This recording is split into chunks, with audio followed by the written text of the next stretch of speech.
Hi friends, welcome to my channel Supriya homely kitchen. আজ আমি আপনাদের কাছে নিয়ে এসেছি ডিমের কারি। তো মাখা মাখা করব, তার জন্য পেঁয়াজ কেটে নিয়েছি, ডিম দিয়ে দিয়েছি, ডিমটা ছাড়িয়ে নিয়েছি, আলুটা সিদ্ধ করে নিয়েছি, কড়াই বসিয়ে দিয়েছি, কড়াইতে ডিমটা ভেজে নেবো।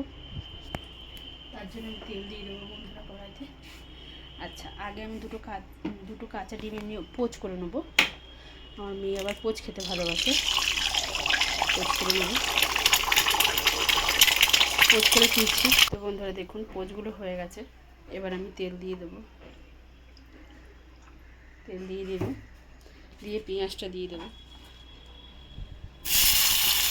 তো বন্ধুরা, আজকের রান্নাটা তো একদমই ভালো লাগছে না, ওই জন্য সিম্পল একটা রান্নার ভিডিও বানাচ্ছি। কালকে শরীরটা খুব খারাপ ছিল, ওই জন্য হোম ডেলিভারি খেয়েছি বলে রান্না দিতে পারিনি।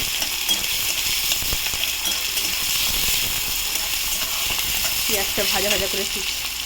তো পেঁয়াজটা ভাজা ভাজা হয়ে গেছে বন্ধুরা, আমি এখানে আলুটার ডিমটা দিয়ে দেবো, একই সাথে ভেজে নেবো ভালো করে। এটা ভাজাটা হোক, আমি ফিরছি। তো বন্ধুরা দেখুন, মোটামুটি আমার ভাজা হয়েছে। এর মধ্যে স্বাদ মতো নুন দিয়ে দিলাম, হলুদের গুঁড়ো দিয়ে দিলাম স্বাদ মতো, লঙ্কার গুঁড়ো যে যেরকম ঝাল খাবে সেই অনুযায়ী লঙ্কা দেবে, আর কাশ্মীরি লঙ্কার গুঁড়ো দিয়ে দিলাম। নাড়াচাড়া করবো, তার সাথে টমেটোটা কেটে রাখা, টমেটোটা দিয়ে দেবো।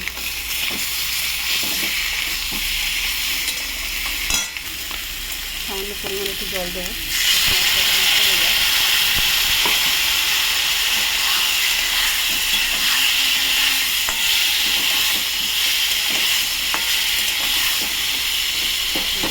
কষাবো।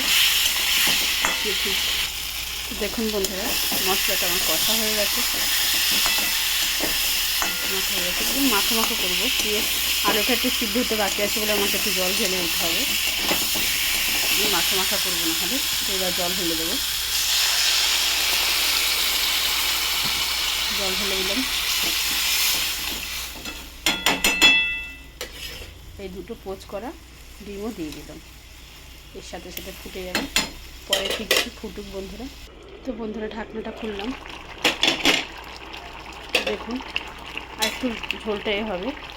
ডিমটা একটু উল্টে দিই, এদিকটা হয়েছে এদিকটা হয়নি, উল্টা থেকে একটা ডিম ভেঙে গেল। দেখুন বন্ধুরা, সে যাই হোক, আলু এখনও সিদ্ধ হয়নি, কারণ এর মধ্যে একটু ভাজা মশলা দিয়ে দেবো।